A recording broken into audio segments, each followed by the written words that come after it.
ఒక ఆయన మీరు భగవద్గీత చేస్తే బాగుంటుంది అన్నాడు ఆయన. బాగుంటుందనే విషయం చాలామందికి చెప్పాడు ఆయన. ఎవరూ స్పందించలేదు. ఈ ఈ ఈ ప్రపంచంలో ఏదీ శాశ్వతం కాదు. అసలు ఎవరు శాశ్వతం అనేవాళ్ళు లేడు. అసలు భగవంతుడు లేడు. మనమందరం ఎలా పుట్టామంటే భగవంతుడి వల్ల కాదు. ఎలా పుట్టామంటే స్త్రీ పురుష సంయోగం వల్లే మనం పుట్టాం తప్ప అసలు దీనికి వేరే కారణమే లేదు. వీళ్ళంతా నాన్సెన్స్ ఎక్కువ మాట్లాడుతున్నారు వీళ్ళు. కోరికని బట్టే ఇచ్చేటైతే ఈ ప్రపంచంలో ఎవడూ బతకడు. ఈ పక్కన నాశనం అయిపోవాలని కోరుకోవడమే కదా మానవ జన్మ.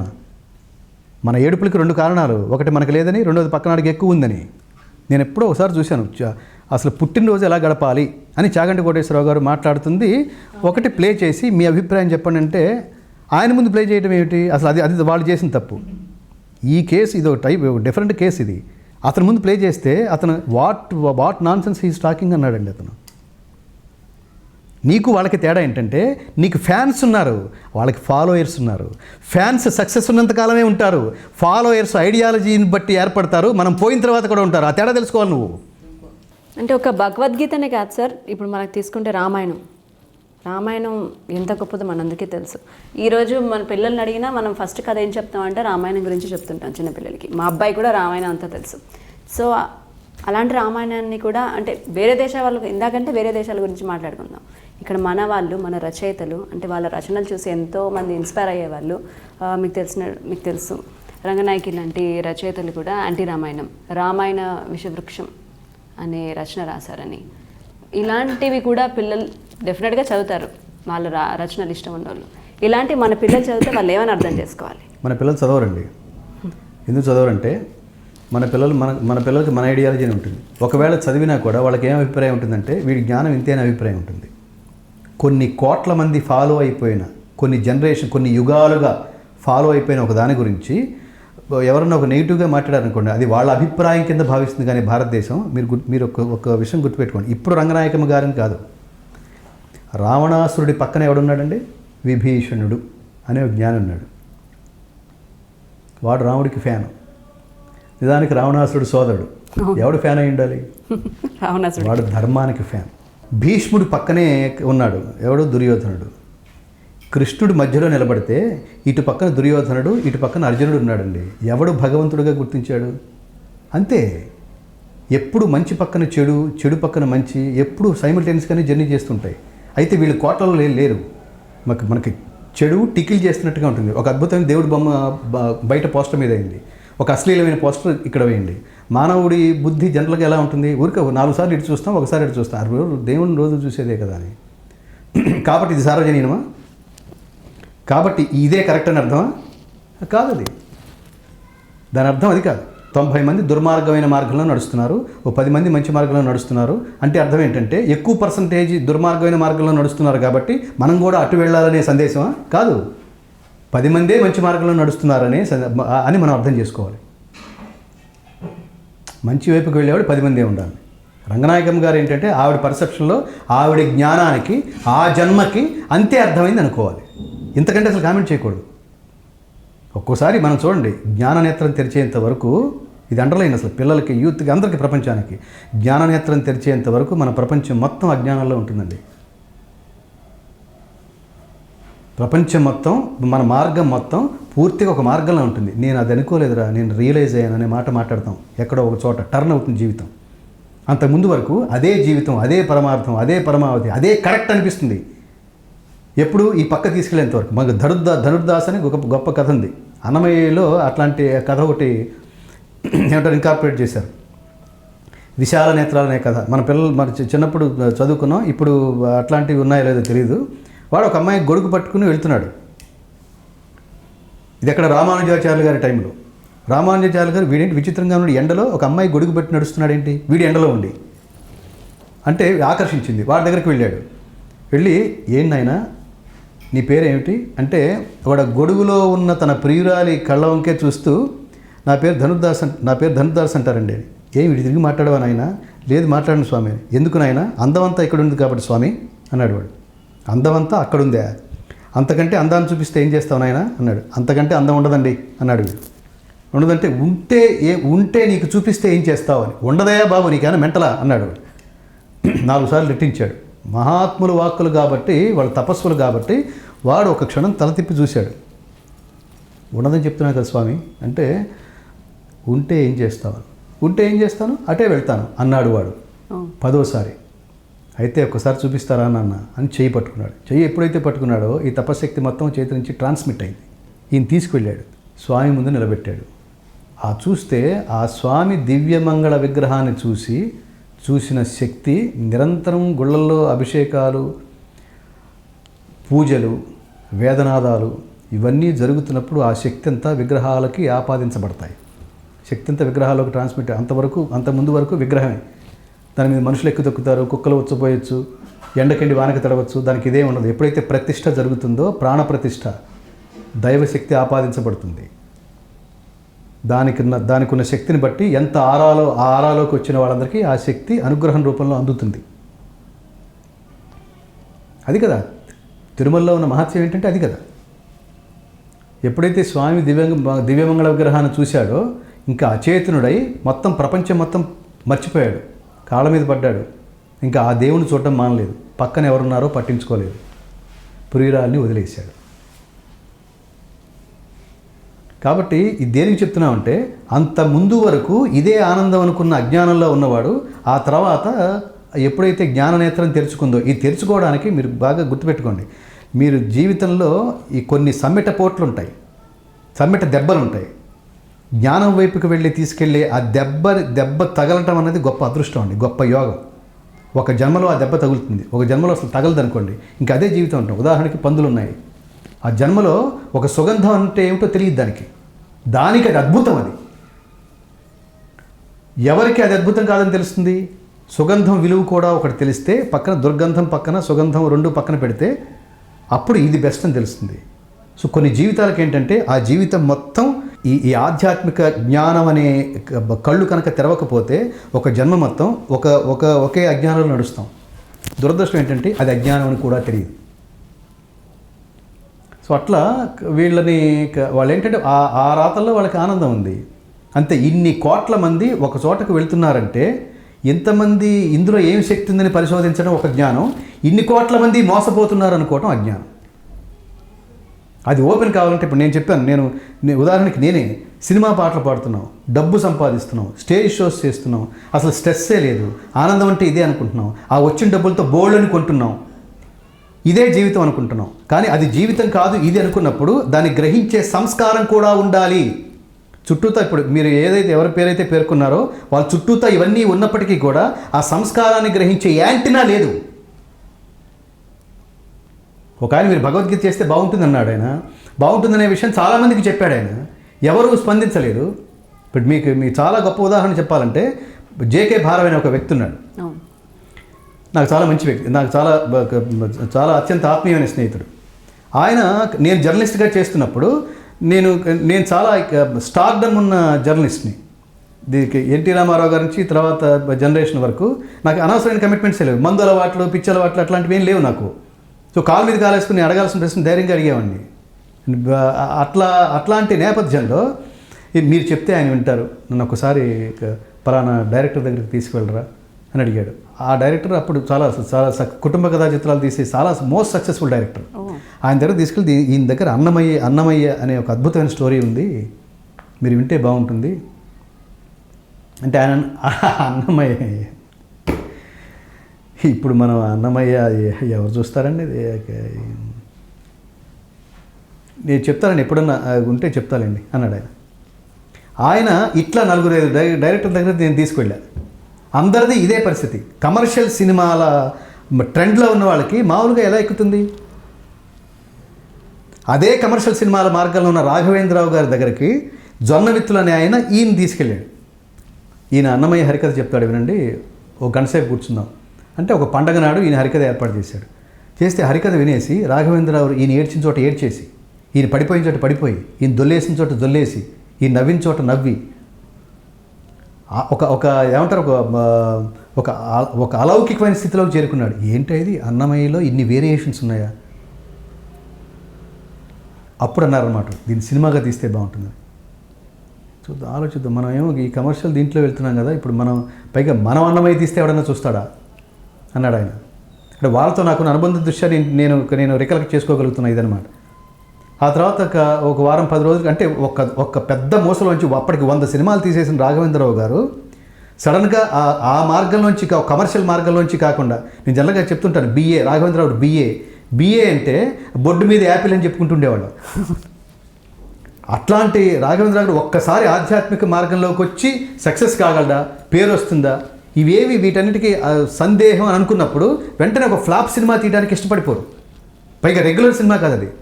చూస్తారా చూడరా, అసలు ఏ కోశానా చూస్తారా చూడరా అని మనం నిర్ణయించుకునే మార్కుల్లో ఎక్కడ మార్కులు వేసుకోలేని ఒక సిచ్యువేషన్ అది. ఆ తర్వాత ఈయన అడిగాడు, అంటే భార్గవ్ గారు మీరు చెప్పింది ఇది బాగుంది అనిపిస్తోంది, మీరు చెప్పండి అసలు హీరో ఎవరైతే బాగుంటారు, ఒకవేళ తీద్దామని అనుకుందాం అనుకోండి, హీరో ఎవరైతే బాగుంటారు అంటే, డౌట్ లేదండి నాగార్జున అయితే బాగుంటాడు అన్న ఆయన అన్నాడు. ఈయన వెంటనే ఇక మైండ్ దబ్బిందా, నాకు మొట్టమొదటి నువ్వు చెప్పినప్పుడే పోయింది నాకు, ఇప్పుడు మళ్ళీ నాగార్జున అనేసరికి నీకైనా మెంటలా, ఇప్పుడు నన్నే ఈ కమర్షియల్ వాడు వీడేంటి ఇది అని అనుకుంటారు జనాలు, ఇప్పుడు పైగా మళ్ళీ నాగార్జున అన్నాడు ఆయన. ఇవన్నీ చూడండి, ఆ స్థితిలో ఉన్నది.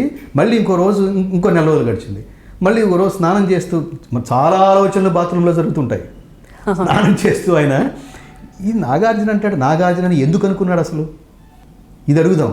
ఇప్పుడు ఆ కోపం నుంచి బయటకు వచ్చేసి ఇది అడుగుదాం. మళ్ళీ ఆయన ఫోన్ చేశాడు, నువ్వు ఎందుకు అనుకున్నావా నాగార్జున, కవి గారు ఎందుకు అనుకున్నారు మీరు నాగార్జునని? కళ్ళు అద్భుతం అండి, ఎక్స్ప్రెసివ్ కళ్ళు. ఇండస్ట్రీలో భక్తుల క్యారెక్టర్కి నాగేశ్వరరావు గారి తర్వాత అర్ధనిమీలిత నేత్రాలతో ఆధ్యాత్మిక ధ్యానం వైపుకి, జ్ఞానం వైపుకి వెళ్ళిపోగలిగేంత శక్తి అతని కళ్ళలో ఉంది. అది నేను శివ సినిమాలో గ్రహించాను అన్నాడు. ప్రతిదీ కింద పడేసేట్టుగా మాట్లాడతారు మీరు. ఇప్పుడు నాకు చెప్పినట్టుగా ఆయనకి చిరాకు వస్తుంది, ఇది చేయగలమో లేదో అని. నాకు చెప్పినట్టుగా ఇప్పుడు నాగార్జున గారికి కూడా వెళ్ళి కథ చెప్తారా, చెప్పగలరా? ఎస్, ఎవరికైనా చెప్పగలను అన్నాడు ఆయన. ఓ రోజు ఆయనకి వెళ్ళి చెప్పాడు. ఆయన ఈ మూడ్లో ఉన్నాడు, చేద్దామన్నాడు. చూడండి, అసలు ఒక మార్గంలోంచి టర్నింగ్ పాయింట్ తీసుకునేటప్పుడు భయంకరమైన స్ట్రగుల్ ఉంటుంది. ఉన్నా సరే కొత్త మార్గంలోకి, అది మంచి మార్గం అయితే ఆ మార్గంలోకి ఇదన్నీ వదిలేసి అందులోకి వెళ్ళాలని స్విచ్ ఆఫ్ చేసి, స్విచ్ ఓవర్ అంటాం, చేసి అందులోకి వెళ్ళడానికి బోడంత జ్ఞానం, పరమాత్మ అనుగ్రహం, ఆ యాంటీనా నీకుండటం, ఆ సంస్కారం నీకుండటం, ఇవన్నీ చాలా ఇవన్నీ కలిసి రావాలండి. అలా రావడం వల్ల ఏమైపోయారు చెప్పండి? అప్పటిదాకా రాఘవేంద్రరావు గారికి షేక్ హ్యాండ్ ఇచ్చిన వాళ్ళందరూ కాళ్ళ మీద పడిపోవటం, అప్పటిదాకా కంగ్రాట్స్ చెప్పిన వాళ్ళందరూ మీ జన్మ ధన్యం అనే మాట మాట్లాడడం. అసలు కమ్యూనికేషన్ పూర్తిగా పోలేదు. ఒక మనిషికేమో షేక్ హ్యాండ్ ఇస్తారు, జ్ఞానులకి పాదాభివందనం చేస్తారు. అలా రాఘవేంద్రరావు గారికి అనమై ఉన్నంతకాలం ఇంకా భవిష్యత్తులో ఈయన కూడా ఉండిపోతారు.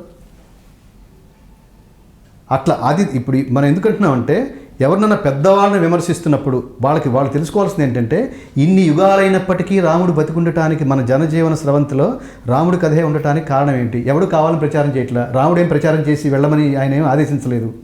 ఎందుకు బతికున్నాడు? ఇది తెలుసుకోవడం జ్ఞానం. అది లేకపోతే ఇంకా వాళ్ళ దురదృష్టం అది. అంటే ఈ జన్మలో మనం ఎవరిని తిట్టకూడదండి, వాళ్ళకి ఆ జన్మలో అదృష్టం కలగలేదు అనుకోవాలంతే, అంతే. వాడికి దొరకటం యోగం. అది ఆ కాలంలో మనకి బుర్రకి తగలటం, ఆ తగలటం కూడా మన సంస్కారం. ఇదంతా త్రివిధా భవతి శ్రద్ధ దేహినాం సా స్వభావజా సాత్వికీ రాజసీ చైవ తామసీ చేతి తాం శృణు. ఇది సంస్కారం అంటాం, శ్రద్ధ అంటాం. ఈ జీవులకు గల శ్రద్ధ పూర్వజన్మ వాసనా బలం వల్ల లభ్యం. ఖచ్చితంగా మీరు తెలుసుకోవాల్సిన సబ్జెక్ట్ ఏంటో తెలుసా అండి? ప్రతి యంత్రాంగానికి ఒక సబ్జెక్ట్ ఉంటుందండి, రూల్స్ ఫాలో అవుతాం మనం కదా. వాడు CA ఉన్నాడు, చార్టెడ్ అకౌంటెంట్, ఇలా వేస్తామండి, అలా ఎలా వేస్తారు? 1942 ఫిబ్రవరి 12 మార్కెట్లోకి వచ్చిన లా, గవర్నమెంట్ పాస్ చేసిన లా ప్రకారం ఇది ఇలా చేయకూడదు అంటాడు, అంతే, ఫినిష్. దాని ప్రకారం ఇది చేయకూడదు అంతే. చేస్తే అంటాడు వీడు, అంటే 1942 మళ్ళీ ఫిబ్రవరి 12 లా ప్రకారం చేసిన వాడిని ఇలా వేసేశారు అంటాడు. అట్లాగే మీరు స్పిరిచువల్ సబ్జెక్ట్ అనే ధర్మాలని కనుక మీరు మింగేస్తే, అవపోసన పడితే, ఆచరణకి ప్రారంభిస్తే, అది అడుగడుగున మీకు తెలిసిపోతే, మీకు అది ఏం చేయాలో, ఏం చేయకూడదో, ఏం చేయడం వల్ల శాశ్వతత్వం పొందుతుందో స్పష్టంగా తెలిసిపోతుంది. అంతే. మీరు పరీక్ష బాగా, మీకు ర్యాంక్ వచ్చిందంటే అర్థం ఏంటండి? బాగా చదివారని అర్థం, అవునా? రాలేదంటే సరిగ్గా చదవలేదని అర్థం, అంతే స్పష్టంగా. ఇంక దీని మీద డిస్కషన్ లేదు. ర్యాంకు రాలేదు, బాగా చదవలేదు, ర్యాంక్ వచ్చింది, బాగా చదివాడు అంతే. అలా మీరు గుర్తుపెట్టుకోండి, ఆధ్యాత్మిక జ్ఞానం కనుక మీకుంటే మనకు తెలిసే మొట్టమొదటి పాయింట్ ఏంటి తెలుసా అండి? మనం ఈ జన్మలో ఇలా ఎందుకు పుట్టాం అది తెలుస్తుంది. దాని అర్థం ఏంటంటే పోయిన జన్మలో సత్కర్మ వల్ల, ఈ జన్మలో ఏం చేసినా కలిసి రావట్లేదు ఏంటి, అన్నీ కరెక్ట్గా చేస్తున్నా, ఏది కలిసి రావట్లేదు ఎందుకని అంటే నువ్వు చేసిన దుష్కర్మ వల్ల. ఇప్పుడు నువ్వు దుఃఖాన్ని అనుభవిస్తున్నావంటే కర్మ ఫలితాన్ని అనుభవిస్తున్నట్టు, నువ్వు సుఖాన్ని అనుభవిస్తున్నావంటే ధర్మ ఫలితాన్ని అనుభవిస్తున్నట్టు. ఇవి లెక్కలవి. అన్ని సబ్జెక్టులకు సమాధానం చెప్పావు. ఇట్లాంటి జీవితం అనే సబ్జెక్టుకి సమాధానం చెప్పగలిగే సబ్జెక్ట్ ఏంటి తెలుసా అండి? జీవితం అనే ప్రశ్నలకి సమాధానం చెప్పగలిగే సబ్జెక్టు స్పిరిచువల్ సబ్జెక్ట్. ప్రతివాడికి పునాదిగా ఉండి తీరాల్సింది అది, ప్రతివాడికి ఉండి తీరాల్సింది. డబ్బు వస్తే ఏది పడితే అది పనిచేసేస్తామండి. మీరు స్పిరిచువాలిటీ గురించి ఎంత చెప్తున్నారు, మరి మనకి నాస్తికులు ఉన్నారు, చాలామంది నాస్తికులు ఉన్నారు, గొప్ప పొజిషన్స్లో కూడా ఉన్నారు. వాటి పొజిషన్కి నాస్తికత్వానికి సంబంధం లేదు. భగవంతుని బిలీవ్ చేయటం. అసత్యమప్రతిష్ఠంతే జగదాహురనీశ్వరం అపరస్పర సంభూతం కిమన్యత్ కామహైతుకం.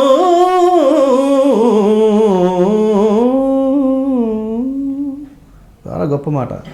అసత్యం అప్రతిష్ఠంతే జగదాహురనీశ్వరం అపరస్పర సంభూతం కిమన్యత్ కామహైతుకం. భగవద్గీతలో గొప్ప శ్లోకం. ఎవడు అసత్యవాది, ఎవడు పరమాత్మ అంటే ద్వేషిస్తాడు అని అంటే దానికోసం చెప్తున్నాడు అన్నమాట. భగవంతుడు లేడని. వీడిని ఏమంటారంటే ఆసుర స్వభావాలు. ఈ స్వభావం ఉన్నవాళ్ళు ముగ్గురు: సాత్వికం, రాజసికం, తామసికం. ఈ తామసికం వాళ్ళు అసుర స్వభావాలు. ఈ అసుర స్వభావాల మెంటాలిటీ ఎలా ఉంటుందంటే బ్రహ్మ అనేది నిత్యం కాదు, ఈ ప్రపంచంలో ఏది శాశ్వతం కాదు, అసలు ఎవరు శాశ్వతం అనేవాళ్ళు లేడు, అసలు భగవంతుడు లేడు. మనమందరం ఎలా పుట్టామంటే భగవంతుడి వల్ల కాదు. ఎలా పుట్టామంటే స్త్రీ పురుష సంయోగం వల్లే మనం పుట్టాం తప్ప అసలు దీనికి వేరే కారణమే లేదు. వీళ్ళంతా నాన్సెన్స్ ఎక్కువ మాట్లాడుతున్నారు. వీళ్ళు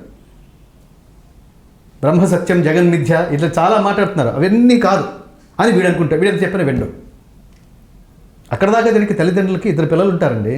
ఇద్దరు పిల్లలు ఒకడు మీరు చెప్పిందే వింటూ ఉంటాడు, ఒకడు మీరు చెప్పింది వెండు. ఇక్కడే ఉన్నారు కదా, ఇంకెక్కడ ఎందుకు? నాన్నగారు మీరు చెప్పండి నాన్నగారు అంటాడు. వాడు కళ్ళకు చూసి చాలా ఆర్ద్రత్వం. అది కాదురా, మొన్న వాడు నాకంతా తెలుసు నాన్నగారు, మీరు చెప్తే నేను చేసేయడానికి సిద్ధంగా ఉన్నా. వాడిని వేసేయమంటారా, వాడి దగ్గరికి వెళ్ళమంటారా, అయితే ఈ సమస్య పరిష్కరించమంటారా అని అడుగుతాడు వాడు. అరే నువ్వు ర్యాష్గా బిహేవ్ చేయకుండా నువ్వు ఏదైనా చేయరు. అలాగే నాన్నగారు మీరు ఇక్కడ నుండి ఇప్పుడే వస్తాను. సినిమాలో చూస్తుంటాం, రెగ్యులర్గా చూస్తుంటాం. ఇంకొకడు మనం బయట చెప్పుకుంటూ ఉంటాం, మా పెద్దాడు మాట వింటలేదురా, వాడు నువ్వేమైనా చెప్పి చూడరా, వాడికి మన ఎడ్డు అంటే తెడ్డు అంటాడు. వాడు రకరకాల ప్రాబ్లమ్స్ అన్నింటికి తీసుకొస్తాడు. నాకు మనశ్శాంతి లేకుండా అయింది. ఏది చెప్పినా విండు. వాళ్ళ అమ్మని కూడా గౌరవించడు. ఎప్పుడో వస్తాడు. ఏంటి వాడు? ఇద్దరు మనకి పుట్టిన వాళ్ళే. ఒకడు వింటున్నాడు, ఒకడు విండు. ఒకడు సాత్విక గుణంతో ఉన్నాడు, ఒకడు రాక్షస గుణంతో ఉన్నాడు. అంతే. వీళ్ళు కూడా అంతే. వాళ్ళ పొజిషన్తో సంబంధం లేదు. వాళ్ళ జీవితకాలంలో భగవంతుడు అనే జ్ఞాననేత్రం తెరుచుకోదంతే. ఏం నష్టం లేదు. వాళ్ళు నేనేంటంటే వీళ్ళని తిట్టకూడదు, అది చెప్పేది. దరిద్రుడా నువ్వు దేవుడు అంటే నమ్మకం లేదు అంటే తిట్టకూడదు.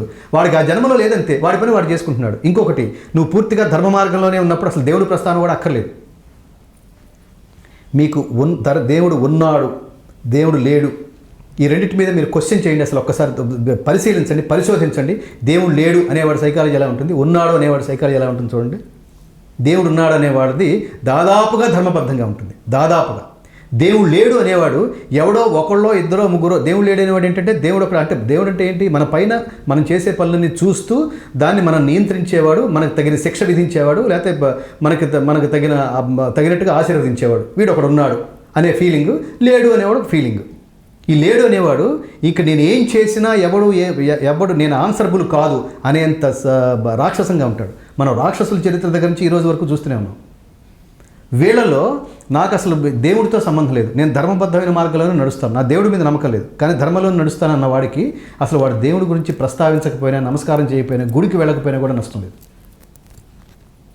కానీ యాటిట్యూడ్ మాత్రం 90% వాళ్ళ యాటిట్యూడ్ మాత్రం ఇలా ఉంటుంది. ఎవడూ లేడు అనుకునేవాడికి పెచ్చరిల్లిపోతాడు. ఆ ట్రాన్స్పరెన్సీ కోసమే చెప్తున్నాడు. దేవుడు ఉన్నాడా అంటే ఉన్నాడు. ఎక్కడున్నాడు? సర్వత్రా ఉన్నాడు. ఏ రూపంలో ఉన్నాడు? సర్వతః పాణిపాదం పాణిపాదం తత్ సర్వతోక్షిశిరోముఖం సర్వత శృతిమల్లోకే సర్వమావృత్య తిష్టతి. దేవుడు ఎక్కడున్నట్టంటే సర్వత్రా ఉన్నాడు అన్నాడు. సర్వత్రా ఉన్నాడు. ఏ రూపంలో? పాణిపాదం తత్. నీ కళ్ళతో, శిరస్సులతో, నేత్రాలతో, భుజాలతో, కర్ణాలతో, ఊరువులతో, పాదాలతో సర్వత్రా వ్యాపించి ఉన్నాడు. Be transparent. దేవుడు ఎక్కడున్నాడు చూపించమనేవాడు బద్ధగస్తుడు. ఎటు వెళ్తే దేవుడు తారసపడతాడో అడిగేవాడు జ్ఞాని. దేవాలయంలో దేవుడు ఉన్నాడు అనుకోవటం భక్తి, దేవుడు సర్వత్రా ఉన్నాడు అనుకోవటం జ్ఞానం. నేను ఎటు వెళ్తే ఏటీఎం వస్తుందో అడగాలి కానీ నన్ను ఏటీఎం దగ్గర డ్రాప్ చేస్తారనకూడదు. ఎవరికంత ఓపిక లేదు, ఎవరికంత టైం లేదు.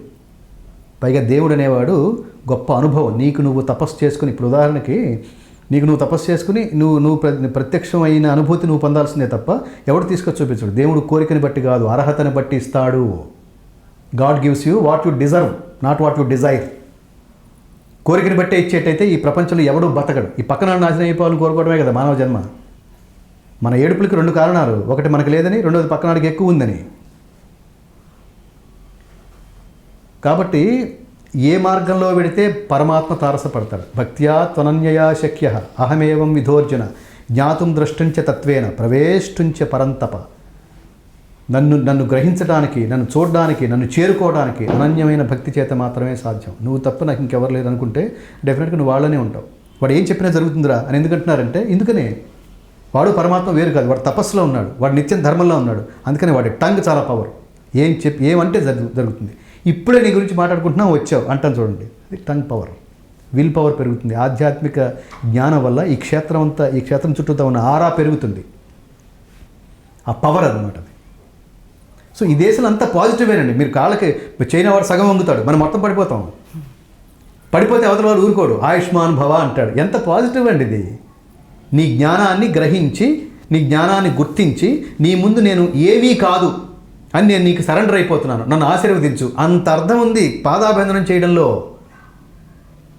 వాడు ఆయుష్మాన్ భవ, శతాయుష్మాన్ భవ, దీర్ఘాయుష్మాన్ భవ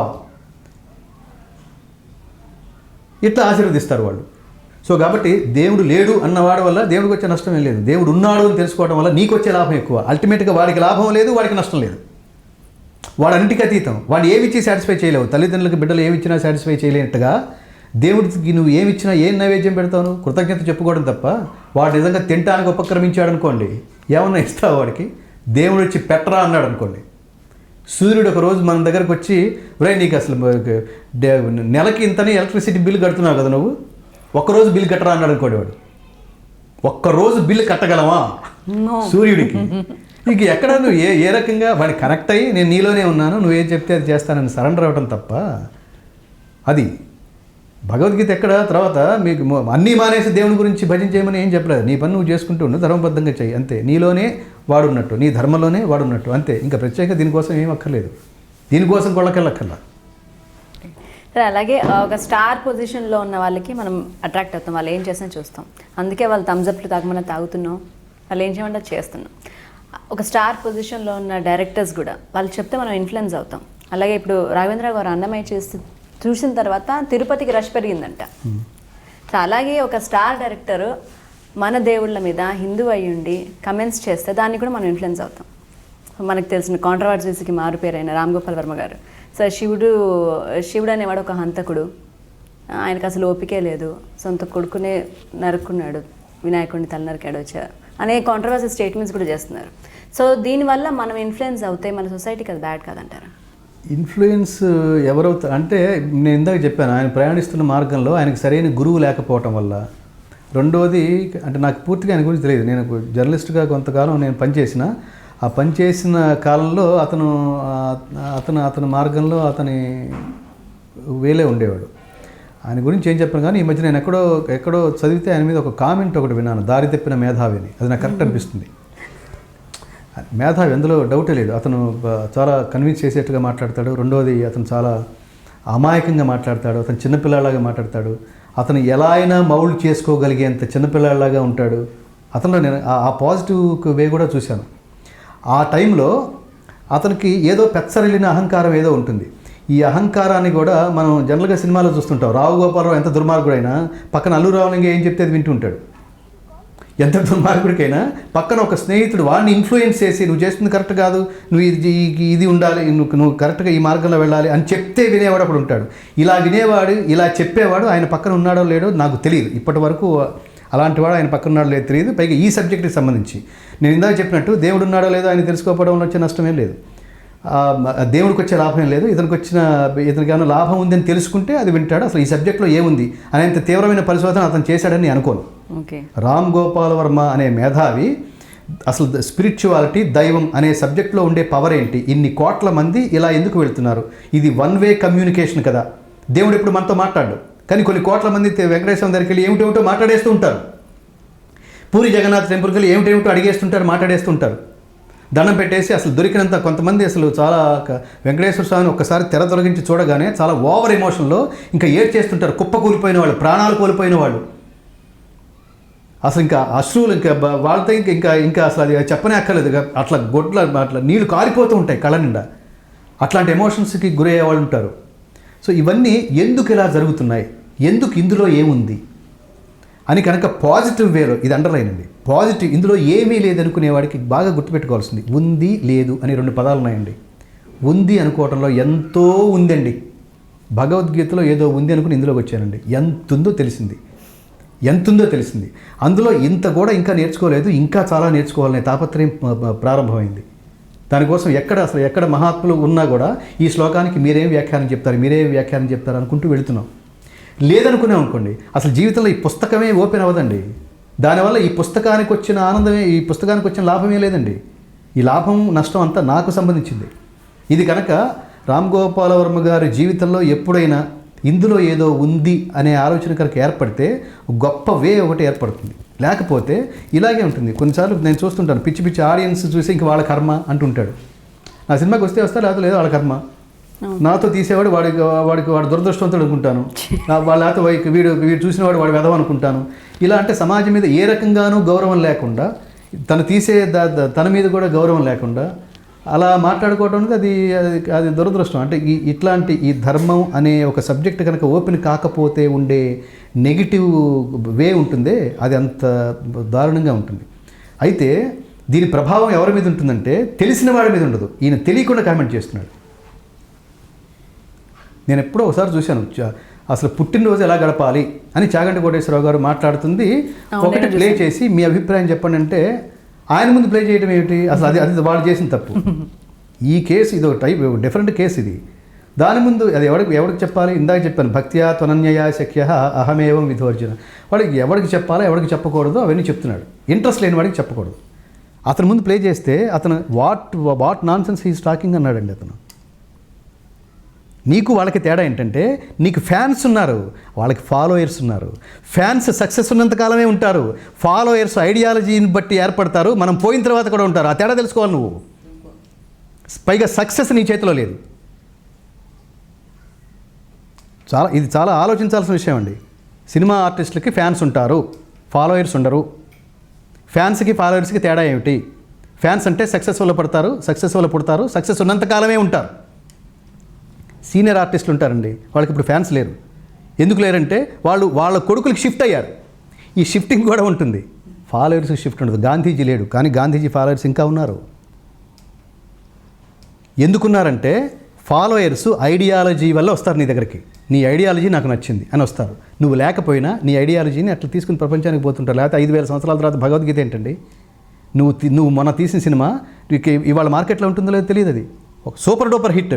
ముస్తఫా డోంట్ వరీ ముస్తఫా, కాలం నేనేస్తాం, ఇవాళ పాడితే అది కొడతారు. ఎంత సూపర్ డూపర్ హిట్ అండి అది. చిక్కు బుక్ రేలే ఎంత సూపర్ డూపర్ హిట్ అండి. ఇవాళ స్టేజ్ ప్రోగ్రామ్స్లో అవి పాడితే చేదస్తులాగా ఉన్నాడు, ఎప్పుడు పాట పాడతాడు ఏంటిది, ఎవడు ఒక్కడ కూడా కదలడు. అంటే అర్థం ఏంటి? ఎక్స్పైరీ డేట్ అయిపోయింది. నాలెడ్జ్కి ఎక్స్పైరీ డేట్ లేదు. ఇది తెలుసుకోవాలి. ఫ్యాన్స్కి ఫాలోయర్స్కి ఉన్న తేడా, క్రేజ్కి రెస్పెక్ట్కి ఉన్న తేడా తను తెలుసుకున్నాడు అనుకోండి, ఇక ఇట్లాంటి పిచ్చి కామెంట్స్ అన్నీ ఉండవు. ఏమన్నాడంటే నేను కనెక్ట్ కాలేదు. అతని ఎక్స్ప్రెషన్ కూడా చూడండి. ఏమిటి మీరు చాగంటి కోటేశ్వరరావు గారు చూపించారు కానీ నేను కనెక్ట్ కాలేదు, ఇన్ని కోట్ల నేను వింటున్నాను వేరే చోట్ల, ఇన్ని హిట్స్ ఉన్నాయి, ఇన్ని కోట్ల మంది ఎందుకు చూస్తున్నారో నాకు అర్థం కావట్లేదు, అర్థం చేసుకోవాలని ఉంది, ఇలా మాట్లాడాలి. అలా మాట్లాడేవాడైతే జీవితంలో చాలా కొత్త కొత్త నాలెడ్జి, కొత్త మనం తెలియని విషయం. ఇంకోటి చూడండి, చాలా మోస్ట్ అజ్ఞానమైన విషయం ఏంటంటే నీకు తెలియనిది స్టేట్మెంట్ ఇచ్చేయకు, నీకు ఇంట్రెస్ట్ లేని విషయం మీద ఖండితంగా స్టేట్మెంట్ ఇచ్చేయకు.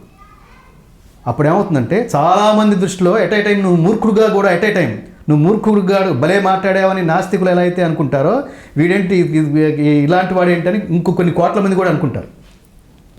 సో అందుకని నేను అనేది ఏంటంటే ఏది తోస్తే అది మాట్లాడేకు. నీకు జ్ఞానం అంటే అర్థం ఏంటి తెలుసా అండి?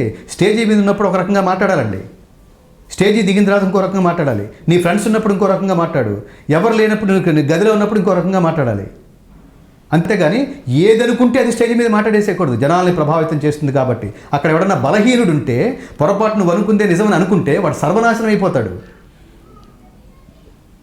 మనం కొన్ని సినిమాలు చూస్తుంటాం, నువ్వు ఆ తర్వాత ఏదో కొన్ని కేసులు ఏదో వస్తాయి, ఒక భయంకరమైన గజదొంగని పట్టుకుంటారు. నీ ఇన్స్పిరేషన్ ఏంటంటే నువ్వు ఎందుకు ఇలా చేసేవారంటే నేను పలానా సినిమాలో చూసి అది ఎలా చేయాలో నేను తెలుసుకున్నాను అన్నాడు అనుకోండి, ఎవడు దానికి బాధ్యుడు? ఎవడు?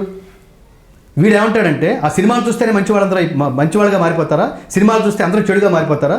ఇదే మీదే కనుక నిజమైతే రామాయణం సినిమా చూసిన తర్వాత అందరూ మొత్తం మంచివాళ్ళుగా మారిపోవాలని అనే డిస్కషను నాన్ సెన్స్ అనమాట. అది మంచివాడు ఎప్పుడు దుర్మార్గమైన మార్గంలోకి వెళ్ళాడు. దుర్మార్గుడుగా ఖండితంగా నేను ఈ మార్గంలోనే ఉండాలని డిసైడ్ అయిపోయిన వాడు ఎప్పుడు మంచి మార్గంలోకి రాడు. అయితే మధ్యలో ఉండి ఎటు వెళ్ళాలో డిసైడ్ చేసుకునే స్థితిలో ఉన్నవాడు మాత్రం నీ సినిమా నీ బ్యాడ్గా చూపిస్తే మాత్రం ఆ టైంలో వాడి టైం బాగుండి ఆ టైంలో మంచి సినిమా చూసి వాడు మంచి మార్గంలోకి వెళ్తాడు. ఆ టైంలో పొరపాటు నీ సినిమా చూశాడు అనుకోండి, నాశనం అయిపోతాడు. ఇక జీవితం అంతా ఇక లవ్ డిస్టర్బ్ అయిపోయింది, ఇక చచ్చిపోదాం అనుకుంటున్న టైంలో ఒక దాంట్లోకి ఎక్కడికో వెళ్తే గుడ్డివాళ్ళు రవీంద్ర భారతి ఒక పెర్ఫార్మెన్స్లోకి వెళ్తే గుడ్డివాళ్ళు ఈ పాట ప్రజెంట్ చేస్తుంటే వాడు ఆత్మహత్య నుంచి విరమించుకుని వెనక్కి వచ్చి మళ్ళీ మంచి లైఫ్ లీడ్ చేశాడు. అగాధము జలనిధిలోన ఆణిముత్యమున్నటులే, శోకాల మరుగున దాగి సుఖమున్నదిలే, ఏది తనంత తానై నీ దరికి రాదు, శోధించి సాధించాలి అది ఏ ధీరగుణం. మహాకవి శ్రీశ్రీ రాసిన కొన్ని వేల పాటలు రాస్తే ఆ వేల పాటల్లో మీకు ఏ పాట ఇష్టమైందని జర్నలిస్టులు అడిగితే ఆయనకి జాతీయ అవార్డు తెచ్చిపెట్టిన తెలుగు వీరులు ఎవరా పాట చెప్పలా, ఈ పాట చెప్పాడు. కలకానిది విలువైనది బ్రతుకు కన్నీటి ధారల్లోనే బలి చెయ్యకు. ఎందుకండి ఈ పాట చెప్పారు ఏంటని అడిగితే అప్పుడు చెప్పాడనమాట, వైజాగ్ బీచ్లో ఒకటి ఆత్మహత్య చేసుకోవాలని వెళ్ళిపోతున్నాడు, ఈ జీవితంలో ఏ ప్రయత్నం చేసినా కూడా అన్నీ వెనక్కి తిరిగి వస్తుంది, అన్నీ ఫెయిల్యూర్సే తప్ప సక్సెస్ లేదు, అందుకని వీటన్నిటికీ ఒకటే ఒక్క పరిష్కారం మరణం అనుకున్నాడు. వాడు బీచ్లోకి వెళ్తున్నాడు, ఇంకో 2 నిమిషాల్లో పోయి వాడు సముద్రంలో మునుగుతాడు. సరిగ్గా ఆ టైంలో మిర్చి బడ్డీలోంచి ఈ పాట వినిపిస్తోంది, ఊరికే వింటున్నాడు అంతే. చివరి 4 లైన్లు గట్టిగా వాడి మనసు మీద ప్రభావితం చూపించినాయి. అగాధము జలనిధిలోన ఆణిముత్యమున్నటులే, శోకాల మరుగున దాగి సుఖమున్నదిలే, ఏదీ తనంత తానై నీ దరికి రాదు, శోధించి సాధించాలి అది ఏ ధీరగుణం. ఏం రాశాడురా అంటే ఇప్పుడు నేను ఇంత విధవనా, ఇంత అమాయకున్నా, ఇంత కిరాతకున్నా, నా శరీరం మీద నాకే గౌరవం లేదా అంటే 10 ఫెయిల్యూర్లు అయినాయి కాబట్టి నేను చచ్చిపోవాలా? నిజంగా ఈ లెక్కన థామస్ ఆల్వా ఎడిసన్ అనేవాడు 42వ కదా విద్యుత్ బల్బు కనుక్కుంది, 41 సార్లు ఫెయిల్ అయ్యాడు కదా, వాడు 20వ సారి చచ్చిపోయి ఉంటే ఇంకా జీవితంలో నేను సక్సెస్ కానని మనం మిస్ అయ్యి ఉండేవాళ్ళమా? శంకరాభరణం సోమయాజులకి 50 ఏళ్ళు దాటిన తర్వాత శంకరాభరణం వచ్చింది, అప్పటి వరకు చాలా నాటకాలు ఆడాడు, ఆయన లోకానికి తెలియదు. ఈ జన్మలో నేను లోకానికి అసలు తెలిసే అవకాశం లేదని 50వ ఏట మరణించి ఉంటే ఆత్మహత్య చేసుకుంటే శంకరాభరణం సినిమా ఆయన మిస్ అయ్యి ఉండేవాడు, ఆయన్ని మనం మిస్ అయ్యి ఉండేవాళ్ళం. చీచి నాన్ సెన్స్. ఆత్మహత్య అంటే ఒక తాత్కాలికమైన స్ట్రగుల్కి మనం ఇచ్చే శాశ్వతమైన పరిష్కారం. నాన్ సెన్స్ అనుకున్నాడు. ఇంత ఆలోచన ఎలా రగిలింది? ఆ పాట వల్ల గ్రహించాడు. ఇవాళ మనం వేళల్లో ధరించుకునే మన ముత్యాల వెనకాల స్టోరీ ఏంటంటే, ముత్యాలు ఎక్కడుంటాయి? సముద్రపు అట్టడుగున. సముద్రం అట్టడుగునంటే ఎన్ని కిలోమీటర్లు వెళ్ళాలి? ఈ లోపల ఎన్ని షార్కులు, ఎన్ని చేపలు, ఎన్ని తరాలు, ఎంతమంది నాశనం అయిపోయి ఉంటే, ఎన్ని చేపల బారిన పడి చచ్చిపోయి ఉంటే, ఎవడో ఒకడు వెళ్ళి ఈ సముద్ర పట్టడుకుని ఇలాంటిది ఒకటి ఉందిరా అని బయటికి తీసుకొచ్చి చూపించాడు. మన ఊరికి 10 రూపాయలు పెట్టి 100 రూపాయలు పెట్టి కొనేసుకుని పెట్టేసుకుంటున్నాం. సాధకుడు అంటే వాడు నో పెయిన్స్ నో గెయిన్స్, కష్టం లేదే ఫలితం రాదు. దేహం ఉంది, ప్రాణం ఉంది, నెత్తురుంది, సత్తు ఉంది, ఇంతకన్నా సైన్యం ఉండునా? 1 మ్యాన్ ఆర్మీ. బయలుదేరేటప్పుడు ఒక్కడిగే, వెనకాల కొన్ని కోట్ల అడుగులు వస్తాయనే గ్యారంటీతో గాంధీ మహాత్ముడు స్వాతంత్రోద్యమంలో నడవలా. ఆయన బయలుదేరేటప్పుడు ఒక్కడే ఆఫ్రికాలో ఎక్కడో మన సౌత్ ఆఫ్రికాలో ఇసిరి పారేశారు ఆయన లగేజ్ అంతా. రిజర్వేషన్ ఉన్నా కూడా నువ్వు సీట్లో కూర్చోవడానికి వీలేదని తోలి పారేశారు. అక్కడ స్టార్ట్ అయింది. జనాలందరినీ సమీకరించుకున్నాడు. ఆయన ఏమి లేదు. అది ఆత్మశక్తి అనే చాలా శక్తివంతమైనది. అది మీ ఐడియాలజీ కనుక గొప్పదైతే దాని మీద కనుక మీరు కాన్సన్ట్రేట్ చేస్తే యూ కెన్ అచీవ్ ఎనీథింగ్. అలాంటివన్నీ కనుక అంటే ఆ పాజిటివ్ అసలు గొప్పగా మాట్లాడడం అంటే ఏంటి? అనుద్వేగకరం వాక్యం అన్నాం అంటే ఇతరులకి మనం మాట్లాడుతున్నప్పుడు అనారోగ్యకరమైన భావోద్వేగాలకి తావు లేకుండా, ఎవరికి అనారోగ్యకరమైన భావోద్వేగాలకి తావు లేకుండా మాట్లాడగలగటం, స్ఫూర్తిదాయకంగా మాట్లాడగలగటం, స్నేహపూర్వకంగా మాట్లాడగలగటం, వాడు వెళ్ళిపోయిన తర్వాత కూడా వాడు అక్కడి నుంచి వెళ్ళిపోయిన తర్వాత కూడా వాడిని గుర్తు చేసుకునేట్టుగా మాట్లాడగలగటం. మన ఉనికి ఏంటో తెలుసా అండి? చాలా గొప్ప అండర్లైనింగ్ స్టేట్మెంట్. మన ప్రజెన్స్ ఎలా ఉండాలో తెలుసా అండి? మన ప్రజెన్స్ ఎలా ఉండాలో తెలుసా? మన ఆప్షన్స్లో కూడా గుర్తు పెట్టుకునేట్టు ఉండాలి. అది ప్రజెన్స్ అంటే. వాడు వచ్చాడు, వెళ్ళిపోయాడు, మర్చిపోయాం అంటే వాడు సరిగ్గా లేడనమాట. వివేకానంద వెళ్ళిపోయాడు, 150 సంవత్సరాలు అయింది.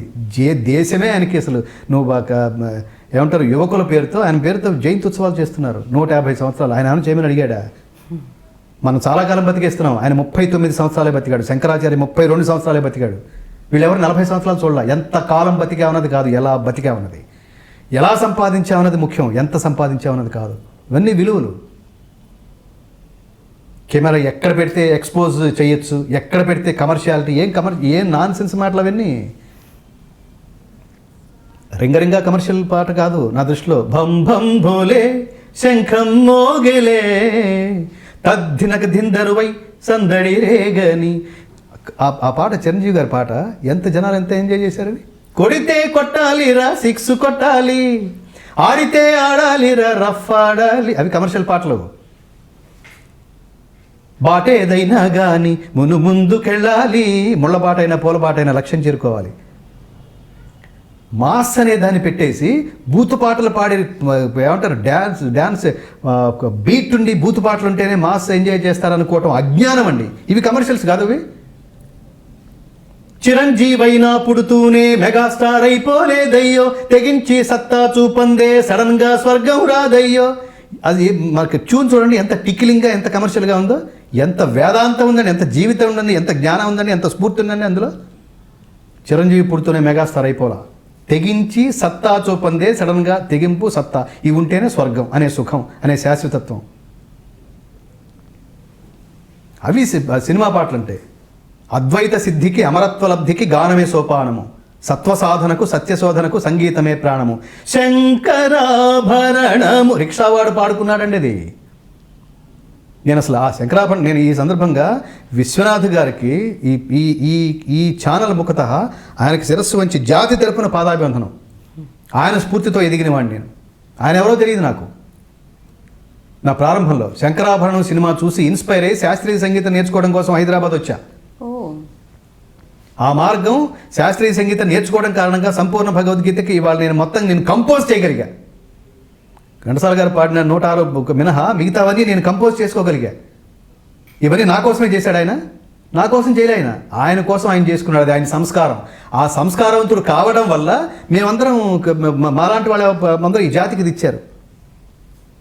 మీరు ఇందాక చెప్పినట్టు వాడు బూత్ సినిమాలు తీసేస్తారు అనుకోండి, వాళ్ళ నుంచి ఇన్స్పైర్ అయ్యి జాతికి ఏమి ఇస్తారు చెప్పండి? వాళ్ళు ఇదే ఇస్తారు, ఇదే జీవితం అనుకుంటారు. ఎవరు మానసిక దుర్బలత్వం ఉన్నవాళ్ళు, మెంటలీ వీక్గా ఉన్నవాళ్ళు, వాళ్ళ పాపం ఇదే నిజం అనుకుని అలాంటివి వేస్తారు. ఏముంది?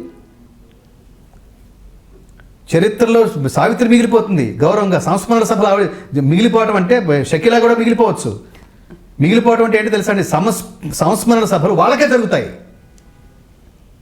బూత్ పాటలు పాడిన గాయకులకు జరగవు, ఘంటసాలకు జరుగుతుంది. ఎందుకని? వెళ్ళిపోతే మనం అడగకుండా జాతికి ఇచ్చేశాడు పర్మనెంట్ ఆస్తి, స్వరాస్తి, స్థిరాస్తి భగవద్గీత.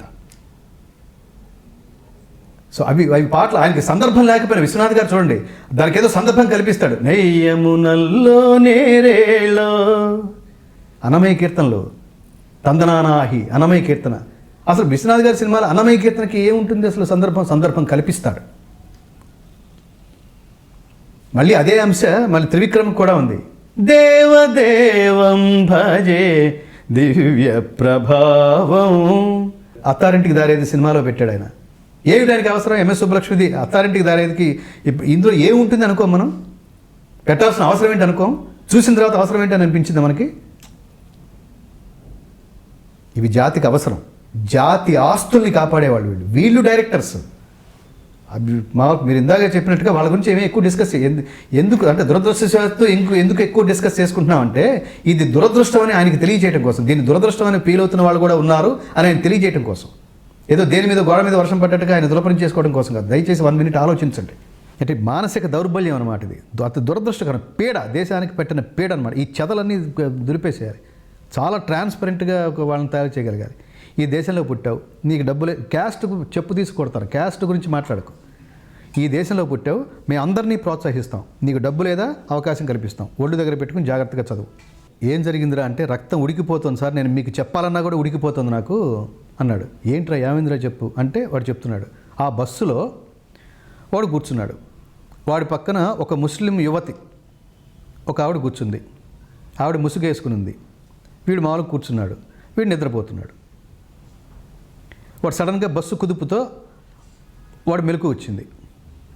మెలకు వచ్చిన తర్వాత పక్కన చూస్తే ఆవిడ లేదు. ప్రభాస్ సినిమా నాకు నచ్చలేదన్న విషయాన్ని నేను ఒకడికి చెప్తే వాడు కూడా సినిమా చూసి ఏంట్రా నువ్వు నచ్చలేదన్నా, అది బాగానే ఉంది నాకు, అది బాగుండొచ్చు. కొన్ని సినిమాలు చూడండి, కొన్ని సినిమాలు మనకి ఆ కామెంట్ పాస్ ఆన్ చేసేవాడికి వాడు చెప్పిన అభిప్రాయంతో మనం వ్యతిరేకిస్తాం. ఏంట్రా నువ్వు బాగుండలేదన్నా, నాకు బాగుంది కదా అని. అంతే తప్ప నువ్వు బాగుండలేదన్నావని నేను కూడా అదే మాట ప్రపంచానికి అది ఒక స్టేట్మెంట్ లాగా ఇవ్వకూడదు. ఎప్పుడూ ఇంకొకటి స్టేట్మెంట్ని మనం క్యారీ చేయకూడదు. అండర్లైన్. మావా మావా మావా మావా మావా ఆ పాట అప్పటికి ఇప్పటికి అది అసలు అందుకని ఇప్పటివి లేటెస్ట్వి, అప్పుడు గ్రేటెస్ట్.